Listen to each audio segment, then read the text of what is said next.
Biblias, vamos a estar en Mateo capítulo 9. Eso va a ser el texto principal. Y yo no sabía que ustedes estaban estudiando el libro de Mateo, el Sermón del Monte. Entonces eso es perfecto porque eso prepara, eso es el trabajo que no tengo que hacer ahora. Ya ustedes están preparados para capítulo 9. Pero eso va a ser el texto, pero yo voy a dividir el mensaje. Bueno, hay muchas personas que están aquí, que no estaban aquí durante la semana. Entonces, déjame decirles, ya pueden dar cuenta que yo soy norteamericano, yo soy gringo de pura cepa, español no es mi idioma, entonces yo voy a equivocar mucho durante el sermón y es posible que ustedes no me van a entender nada y es posible que yo voy a usar palabras dominicanas que suenan rara. Por ejemplo, guagua. ¿Alguien sabe lo que es una guagua? No es un animal que tú puedes comer como aquí.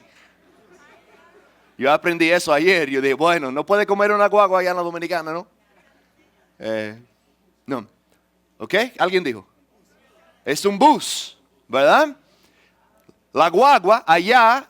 Bueno, yo voy a buscar una bola en una guagua. Una bola es andar en una guagua. Eso es 100% dominicano. Bueno, y Cuba también. Pero una guagua, yo digo eso. Bueno, déjame ir un poco más atrás. Voy a dividir el mensaje en dos partes. La primera parte va a ser una introducción un poco largo.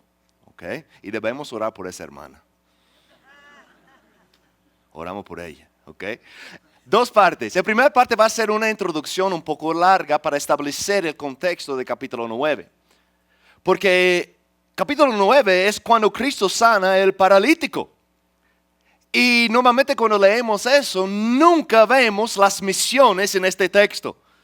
Lo vemos y decimos, bueno, eso no tiene nada que ver con las misiones.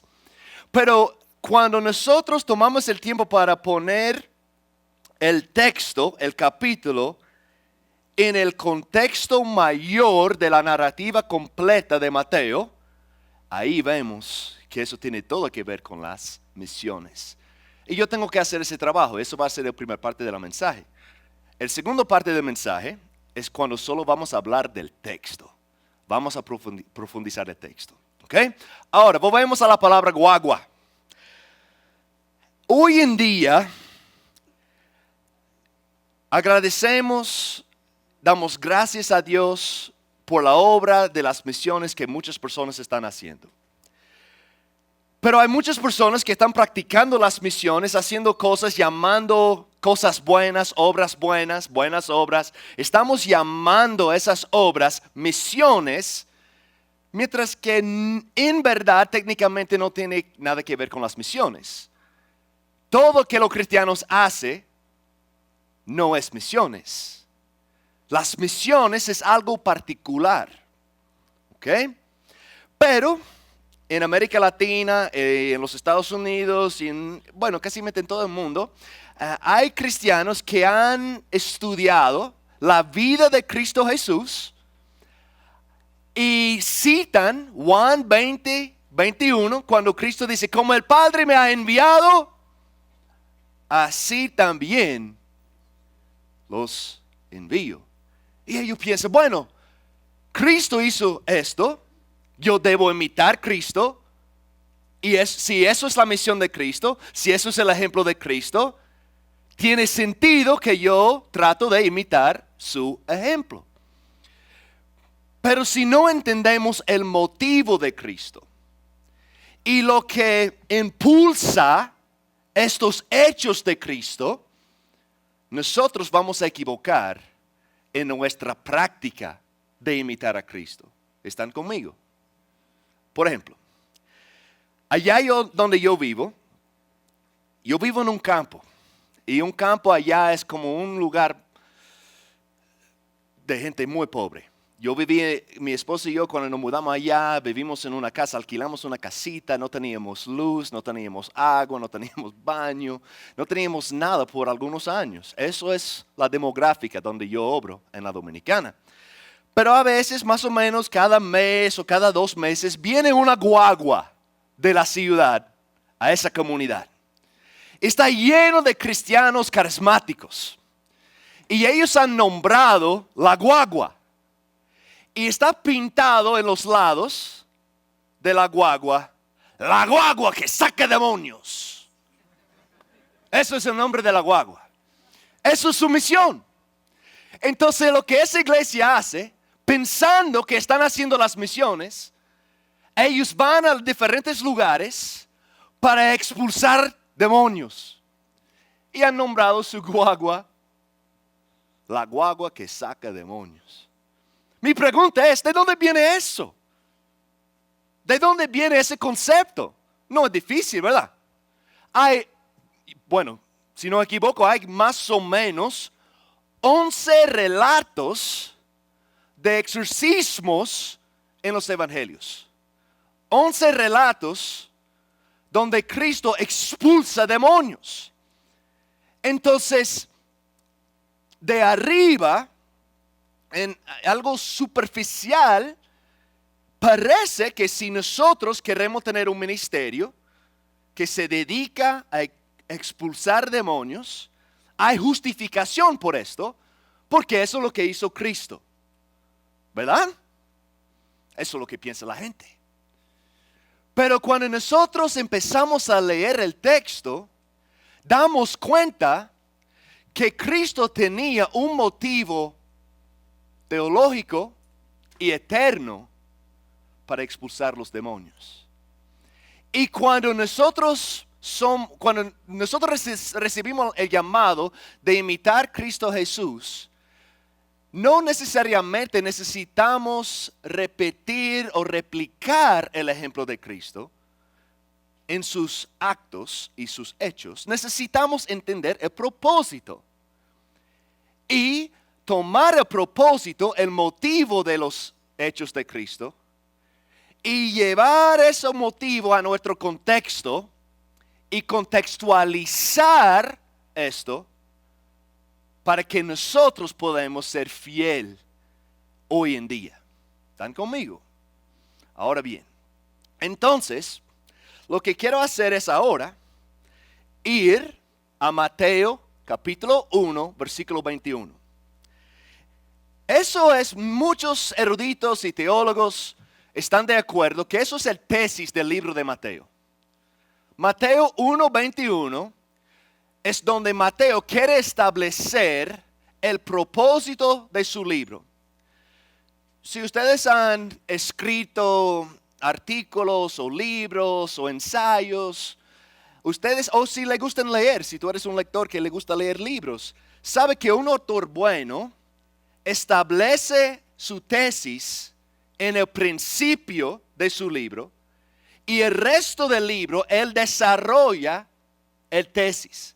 Él trata de apoyar su tesis. Y cada evangelista tiene un propósito distinto para comunicar algo particular sobre el ministerio de Cristo Jesús. Y aquí en Mateo 1:21 tenemos el tesis del libro. Aquí, ay, pobre José. José da cuenta que su mujer está embarazada. Y él, siendo un hombre justo, quiere divorciar María. Son comprometidos, no están casados, pero en esa cultura eso es casi igual. Es ser comprometido con su novia es igual, es legal. Y para romper ese compromiso, uno tiene que pasar por un proceso legal. Y mira, yo no sé, pero yo tengo una esposa, una sola tengo yo. Entonces, como debo tener. Entonces, imagino si hace 20 años, antes de la boda, Joana empieza a caminar un poco así. Y la panza, la barriga empieza a crecer. Yo digo, pero ven acá, muchacha. Eso no fui yo. Gracias a Dios que los niños se fueron a sus clases. Eso no fui yo. José, mirando su novia, tiene razón que él estaba como, muchacha, tú eres infiel. Y abajo de la ley de Moisés, José tenía el derecho de matarla. Pero él era un hombre muy justo, entonces solo quiso en el privado divorciarla. Pero Dios envía un ángel para tranquilizar el corazón de José. Dice el siguiente: José, hijo de David, no temas recibir a María, tu mujer. Parece que ella tenía mucho temor. Porque el niño que se ha engendrado en ella es del Espíritu Santo.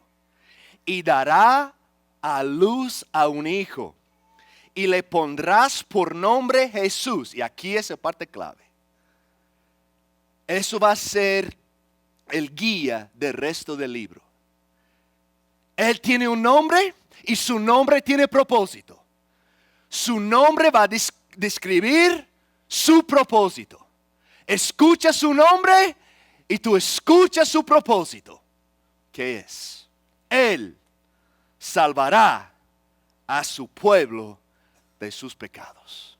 Ese verbo ahí, salvar, no es condicional, no es, bueno, le va a poner el nombre Jesús y quizá, si todo sale bien, y si la gente son muy abiertos, y si la gente lo recibe, y si él complace sus deseos, quizás él va a poder salvar su pueblo. No. Aquí dice, eso está hecho. Eso fue hecho antes de la fundación del mundo. Eso fue hecho antes del pecado.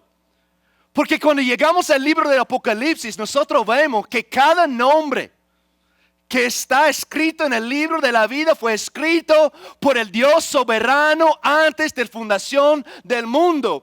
Y la misión del Hijo fue venir aquí a esa tierra y salvar los escogidos que el Padre ha predestinado en la eternidad pasada. Entonces lo que Dios ha establecido, no hay ningún hombre que puede prevenir o impida que eso suceda.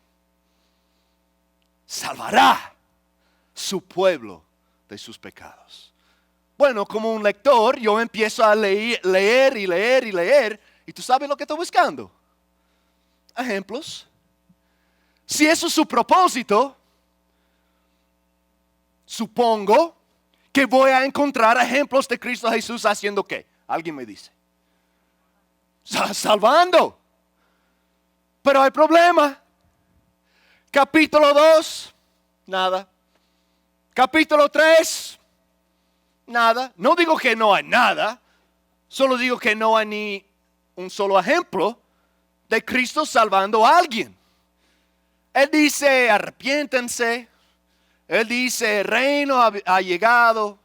Él dice muchas cosas, pero nada, ni un ejemplo de una persona perdonado y salvado de sus pecados. Llegamos a capítulo 4. Capítulo 4 es cuando Cristo inicia su ministerio terrenal. Cuando Él es bautizado, eso es como un nuevo éxodo, ¿verdad? El Espíritu Santo desciende, Dios declara, eso es mi Hijo, estoy complacido en Él.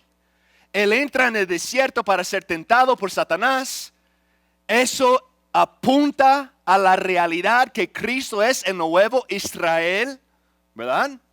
Él es el cumplimiento del pacto de Abraham. Él pasa la prueba, Israel lo quemó, pero el Hijo verdadero pasa la prueba.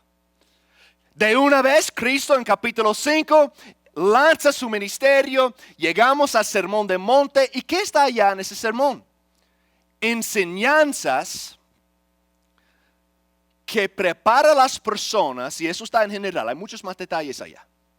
Pero en general, Cristo está enseñando los principios del reino. ¿Tú quieres ser ciudadano del reino de Dios? Esos son características, atributos de los ciudadanos del reino de Dios. Discípulos, podemos decir. Pero ¿tú sabes lo que no está allá? Ningún ejemplo de Cristo perdonando a alguien de sus pecados. Llegamos al final de capítulo 7 y Mateo dice algo interesante. En Mateo 7, 28, él dice el siguiente. Eso es al final del Sermón del Monte. Cuando Jesús terminó estas palabras, Las multitudes se admiraban de su enseñanza. ¿Por qué? Porque les enseñaba como uno que tiene autoridad. Si ustedes son buenos estudiantes de la Escritura, saben que a la muerte de Moisés, ¿tú sabes lo que la Escritura dice? Cuando Moisés se murió, el pueblo de Israel entró en una época de esperanza. ¿Esperanza de qué? Esperando a alguien que va a enseñar con una autoridad que sobrepasa la autoridad de Moisés. Moisés era la autoridad de Israel. La ley de Moisés fue las escrituras, los principios, las reglas, las normas, las políticas, la autoridad para el pueblo. Siguen esas leyes y tú puedes morar en la presencia de Dios. Pero el pueblo estaba esperando un maestro, un profeta con más autoridad. Y aquí Mateo empieza a abrir la puerta. Ese hombre tiene una autoridad que nunca hemos visto. Y eso llama mucha atención. La gente está muy interesada en esto. Después de esta enseñanza, llegamos a capítulo 8. Podemos llamar eso el capítulo de los milagros. Y voy a tomar un par de minutos aquí. Porque es aquí donde encontramos Cristo expulsando demonios. Encontramos Cristo sanando a los enfermos. Eso es algo que debemos tratar de lograr en el campo misionero. Mi esposa es una médica. Mi esposa fundó una clínica de medicina para atender a las personas pobres que no tienen acceso a medicina, que no pueden ir a los hospitales. Si tú eres un haitiano, la dominicana, si tú eres un inmigrante, tú no puedes ir al hospital. Tú puedes morir allá en tu casa. Entonces Johanna quiso ayudar a esas personas y fundó una clínica de medicina allá para atenderlos. Cristo ayudó y sanó a los enfermos. ¿Esas son las misiones? Fue parte de la misión de Cristo. Pero también, ustedes conocen, bueno, yo estoy un poco más allá, pero Cristo caminaba sobre el agua. ¿Ustedes han hecho eso? Yo no. Y no es porque no he tratado. Yo he tratado de mover montañas también. Y yo creo que no tengo fe, parece. Yo soy hombre de poco fe, igual de Pedro, que yo me hundo ahí mismo. Escuchen eso. Capítulo 8. Cuando Jesús bajó del monte, grandes multitudes, otra vez más. Allá en la Dominicana decimos eso. Yo no sé si tiene sentido, pero había pila de gente atrás de él. ¿Eso tiene sentido? Ok, perfecto. Gracias, por fin. Y se acercó un leproso y se postró ante él, diciendo: mira, mis hermanos, eso puede ser un sermón en sí mismo, pero no hay tiempo. Señor, si quieres, Jesús, si tú deseas, si anhelas, puedes limpiarme. Interesante que no dice sanarme. No dice sanarme porque cáncer, lepra, ciego, sordo, no importa. Cualquier enfermedad es consecuencia o resultado de un mundo caído. Óyeme bien. No digo que si una persona tiene cáncer es porque ellos pecaron un pecado grave y por castigo Dios le dio cáncer. No es así. Es que cualquier cosa, mira, yo tengo lente y eso no fue por un pecado particular, es por mi naturaleza pecaminosa. Estamos en un mundo caído, en un mundo pecaminoso, estamos exiliados del huerto de Adén, y así que por el pecado el mundo, el universo está muriéndose. Y un síntoma de eso es la lepra. Pero ustedes saben, en el Antiguo Testamento, la ley de Moisés dice: si yo pongo la mano en un leproso, yo soy impuro, ¿verdad? Aunque yo no tengo cáncer, o yo no tengo lepra, si yo pongo la mano en un leproso, eso me hace impuro.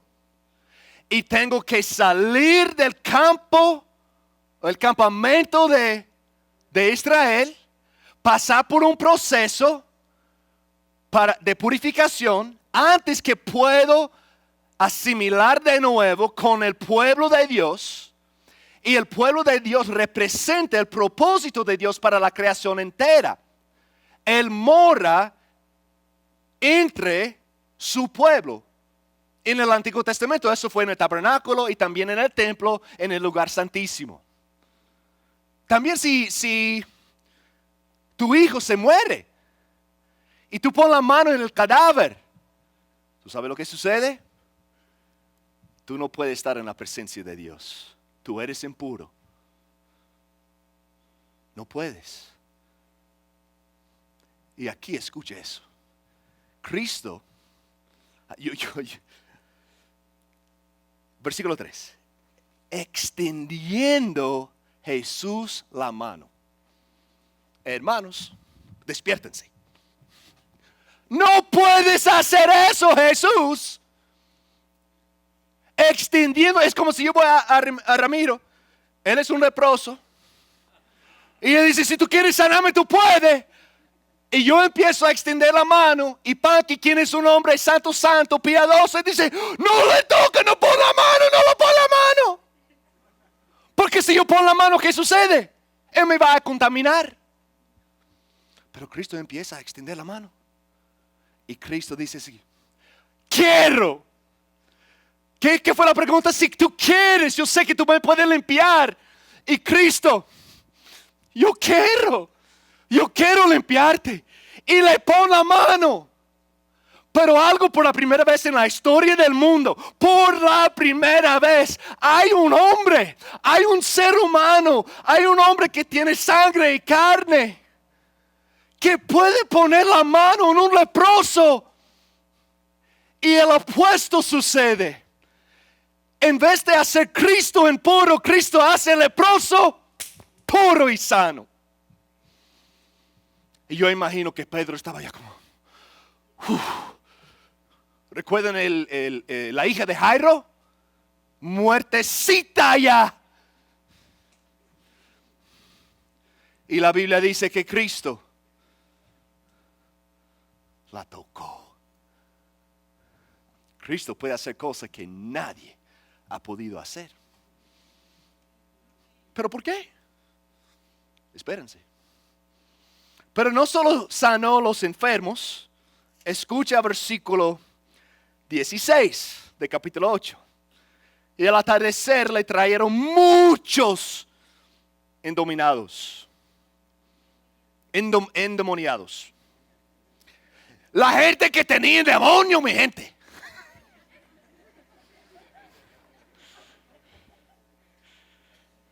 ¿Y qué hizo Cristo? Y Él expulsó a los espíritus con su palabra y sanó a todos los que estaban enfermos. Ahí hay más ejemplos de Cristo sanando a los enfermos y hay ejemplos de Cristo expulsando demonios. Pero al final, casi al final de ese capítulo, vemos Cristo roncando en un bote. Y allá en la Dominicana decimos una vaguada. Otra palabra dominicana. Vaguada. Es una tormenta. Vaguada en la Dominicana. Había un gringo hace como 50 años que estaba allá y vino una tormenta. Y el gringo dice, bad weather. Y el dominicano dice, vaguada. Y eso es la palabra que usan ya. Entonces esa tormenta viene. Todos los discípulos están muy asustados. Cristo se despierta y dice, viento tranquilo. ¿Y qué sucede? Se paran los vientos, el mar se ponga llano. ¿Y qué dice ellos? Entonces Jesús se levantó reprendiendo a los vientos y al mar y sobrevino una gran calma. Los hombres se maravillaron y decían, ¿quién es este? Que a los vientos y el mar lo obedecen. Un resumen de lo que hemos hecho ya. yo lo veo, no solo en esto, esos son ejemplos, pero en todos los evangelios hay 3 categorías de los milagros de Jesucristo hasta este punto. Uno es que Cristo ha demostrado que Él tiene la autoridad sobre las consecuencias del pecado. Número 2, Cristo nos revela que Él tiene la autoridad sobre el sobrenatural, los demonios. También vemos que Cristo tiene la autoridad sobre la creación. Eso es decir que no hay nada en la creación que no está abajo de su autoridad, ¿verdad? Dando ejemplo. ¿Por qué eso es importante? Porque en el huerto de Adán, el primer hijo de Dios, que no era hijo como hombre y Dios, pero Adán era un hijo hecho en la imagen de Dios. Dios encomendó a Adán dominio sobre ¿qué? Toda la creación. No sé si Adán tenía la autoridad para calmar el ambiente, el medio ambiente, pero yo creo que eso es muy probable, que Adán tenía esa autoridad, porque Dios encomendó autoridad a Adán y dijo que debe cuidar y cultivar la creación. Y la creación va a producir por Adán. También, ¿quién aquí, si tú eres un hombre, no te molesta un poquito que el pecado entró en el mundo por Adán y no por Eva cuando fue ella?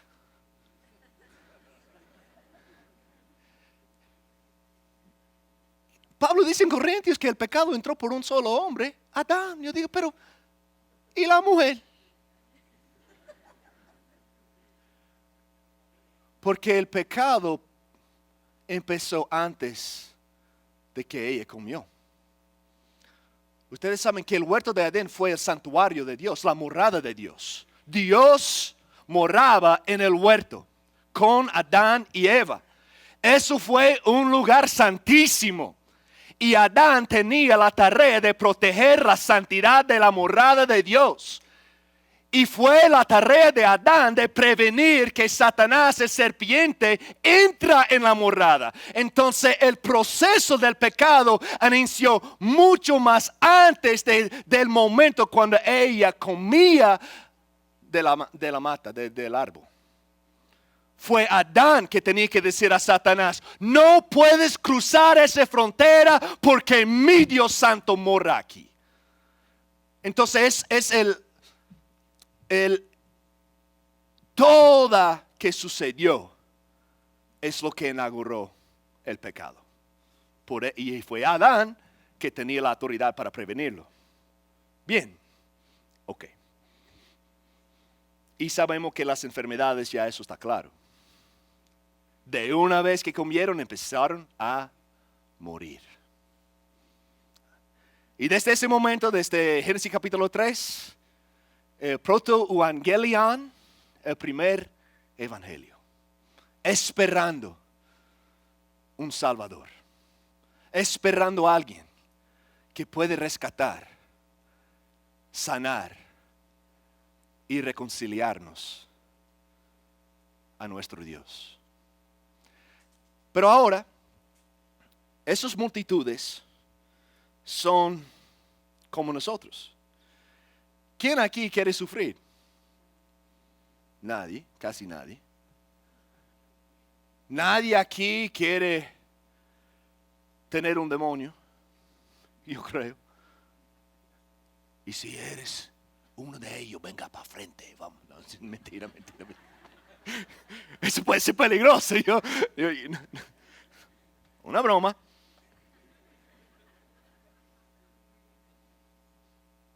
Él era muy popular, muy querido.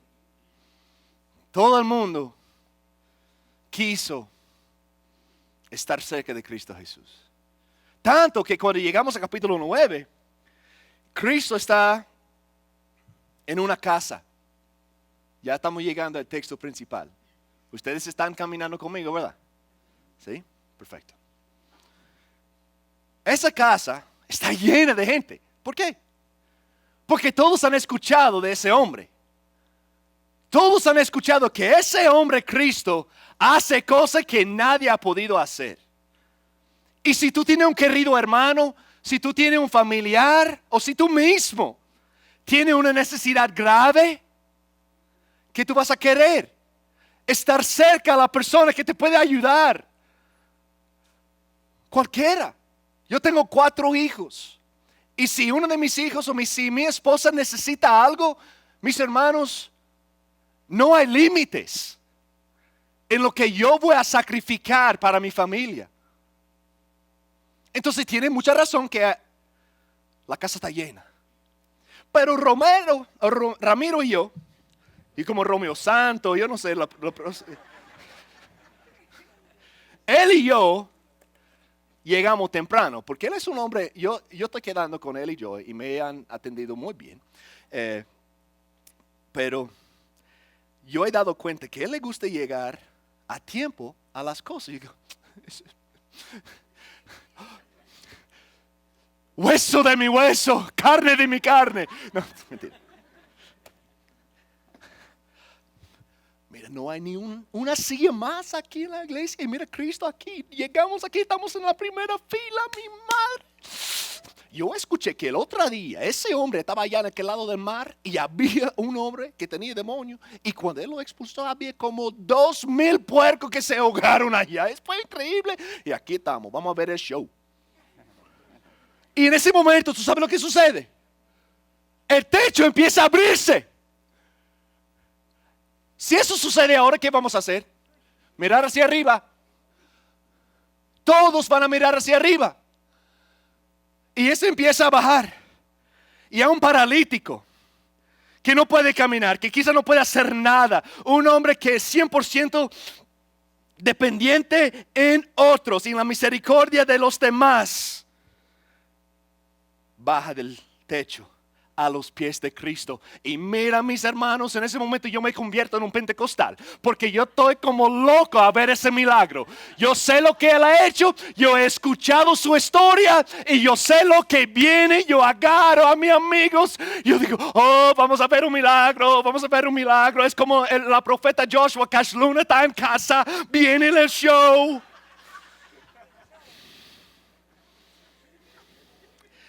Y escucha, Cristo lo mira y dice, anímate, hijo. Y yo digo, bien.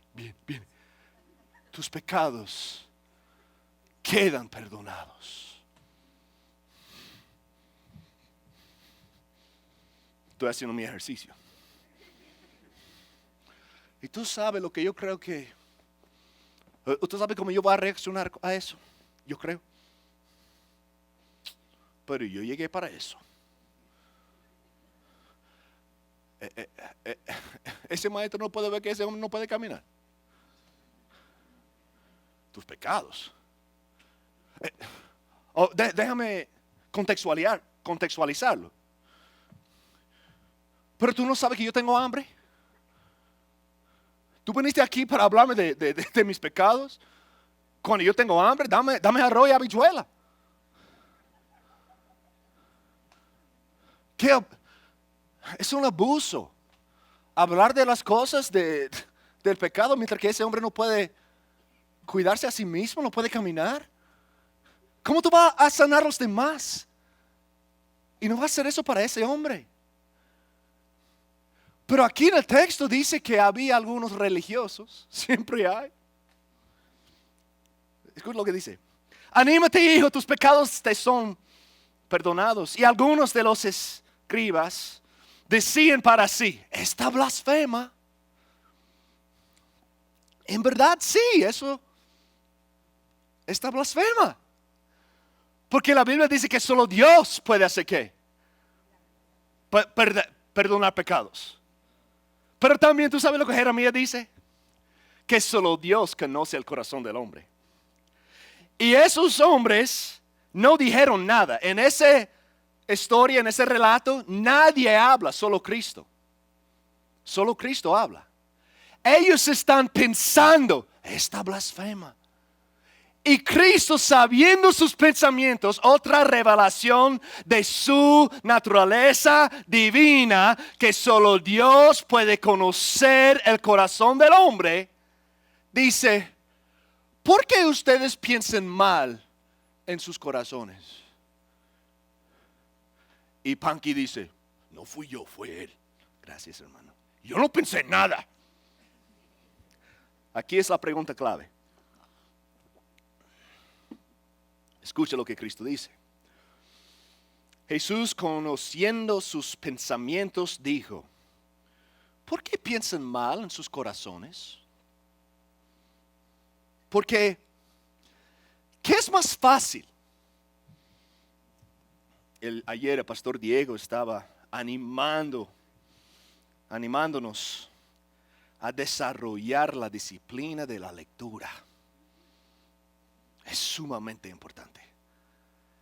Las palabras comunican puntos importantes. ¿Quién aquí ha sido malentendido por un mensaje de WhatsApp o un correo? ¿Eso ha pasado contigo? Hombres, tú has sido malentendido por la mujer. Dice, mi amor, yo no dije eso. ¡Eso es lo que tú dijiste! Ah, sí, eso es lo que yo dije. Sí, eso es lo que yo dije. Las palabras son importantes. Y aquí dice, ¿qué es más fácil? Decir. No hacer, decir. ¿Qué es más fácil decir? ¿Tus pecados son perdonados? O decir, levántate y anda. Una pausa. Yo hago la pregunta, ¿qué es más fácil? Decir, ¿tus pecados son perdonados? Eso es fácil. Eso no es nada. Hermano, tus pecados son perdonados. Hermana, pecados perdonados. Anímate allá atrás, tus pecados son perdonados. Y nadie aquí sabe si es la verdad. Tú no sabes. No sabes si es verdad, porque eso es algo espiritual. Eso es algo sobrenatural. Eso, la Biblia dice, cuando los pecados son perdonados, bueno, somos muertos en los pecados, muertos, ¿y qué hacen los muertos? No, los muertos hacen algo muy poderoso. Un día yo estaba corriendo, yo soy maratonista, yo estaba corriendo, y yo dije, mi madre, ¿qué olor es eso? Y yo vi nosotros hicimos una funda, una bolsa negra, grande. Y yo dije, yo voy a cumplir uno de mis sueños de mi niñez. Yo voy a encontrar un cadáver. Yo sé que eso es un poco raro, pero hay muchos hombres que han pensado eso. Yo quiero ser el hombre que encuentra un cadáver. Entonces yo fui a esa funda. Y cuando yo abrí, bueno, ese bajo me chocó y yo empecé a vomitar y la lágrima. No fue un cadáver ser humano, pero fue muchos pelos. Estaban muertos, pero estaban haciendo algo. ¿Qué? Un aroma, no fragante, un bajo, un olor hiede. Eso es lo que hace los muertos y eso es lo que hacen nosotros. Nosotros pensamos que vamos a poder agradar a Dios por nuestras buenas obras, mientras que la Biblia nos dice que no nuestras malas obras, no las cosas que tratamos de esconder, pero las cosas buenas que hacemos, que queremos que todo el mundo se vea para aplaudirnos, esas cosas, cuando nosotros ofrecemos eso a Dios y sin fe, sin el evangelio, es como trapos de inmundicia. Y eso debe chocarte. Es como si no, y mira, eso es fuerte, pero es bíblico. Sin Cristo Jesús, nuestras vidas es como estamos tratando de guardar todos los trapos de las mujeres cada mes guardando, pensando que esa va a agradar a un Dios santo. Y cuando morimos en Cristo, eso es lo que ofrecemos para garantizar nuestra entrada en el cielo. Grave. Y eso fue la condición espiritual del paralítico. Pero Dios, que es rico en misericordia, por su gran amor que nos amó, aunque estábamos en nuestros pecados, nos dio vida en Cristo. Entonces Cristo dice, ¿qué es más fácil decir?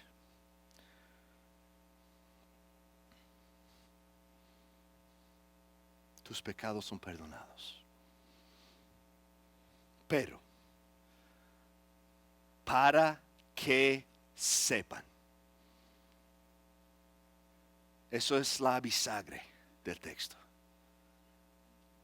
Para que sepan que el Hijo del Hombre tiene la autoridad para perdonar los pecados. Levántate y camina. Y mira, el paralítico en ese momento no hace el show que vemos en muchos lugares en América Latina, cuando él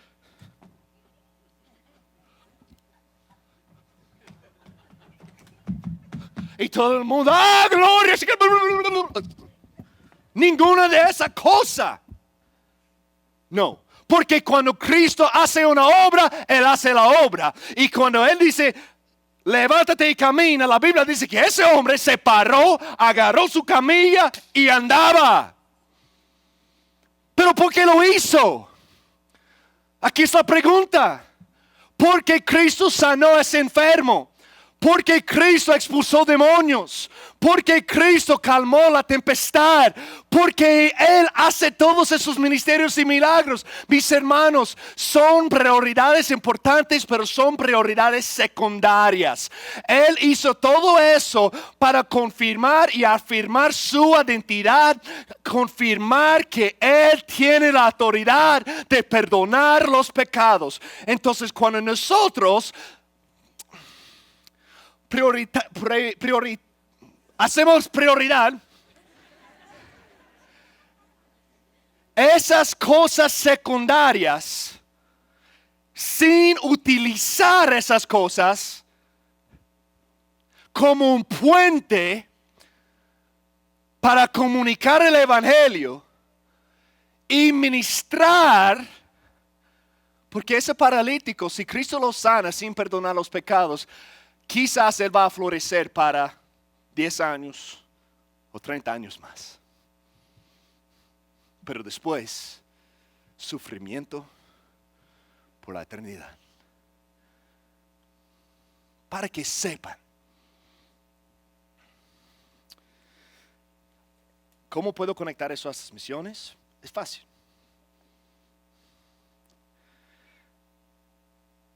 Nosotros, todos nosotros, si tú eres creyente, tiene el mismo Espíritu Santo morando en ti que Cristo tenía, que los apóstoles tenían y cada creyente de este Pentecostés ha tenido.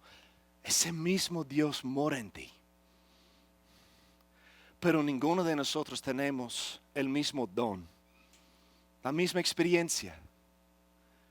Pero Dios nos ha preparado para hacer cosas, para hacer buenas obras, para llevar medicina a los que no tienen, para ir a los hospitales y ministrar a ellos, para ir a los barrios donde es muy peligroso y proclamar el evangelio y ir donde nadie quiere ir.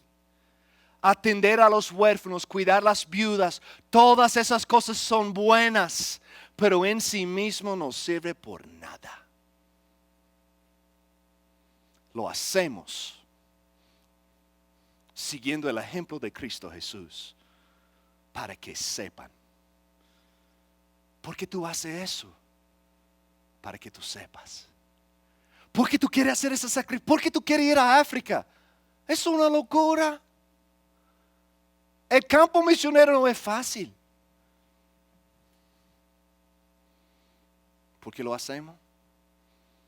No es fácil tener 4 hijos que nunca van a conocer mi país. Mis hijos nacieron en el campo misionero. Si yo llevo mis hijos a los Estados Unidos, después de una semana me dicen, yo quiero ir a la casa, yo no quiero estar aquí. Yo no entiendo ese país. Quieren estar en la Dominicana. Eso es, para un padre, mira, eso es raro. Eso es algo que todavía yo no sé bien cómo manejar eso. ¿Por qué lo hacemos? Para que sepan que el mismo Dios que me habló y dijo, Craig, tus pecados son perdonados. Anímate, hijo, tus pecados son perdonados. En este momento, Cristo me pasa de la muerte a la vida. Hermanos, la prioridad de las misiones es que hay hombres y mujeres creados en la imagen de Dios, pero están dando la gloria y la adoración a la creación y menos aprecian el Creador, el Dios eterno, y nosotros somos los instrumentos y salimos de esa iglesia y vivimos nuestras vidas en obediencia a Cristo Jesús. Muchas personas me preguntan, bueno, para hacer misiones necesito ser misionero. No, para hacer misiones tiene que ser un discípulo de Cristo. Donde sea que vayas, vive una vida. Bueno, Pedro dice, haga buenas obras para que los gentiles glorifican a Dios. Y eso solo sucede después que los pecados son perdonados. Nadie glorifica a Cristo Jesús si no son regenerados. Bueno, mentira. Van a glorificar a Dios, pero ese día viene en el juicio final. No por su salvación, pero cuando Dios derrama su ira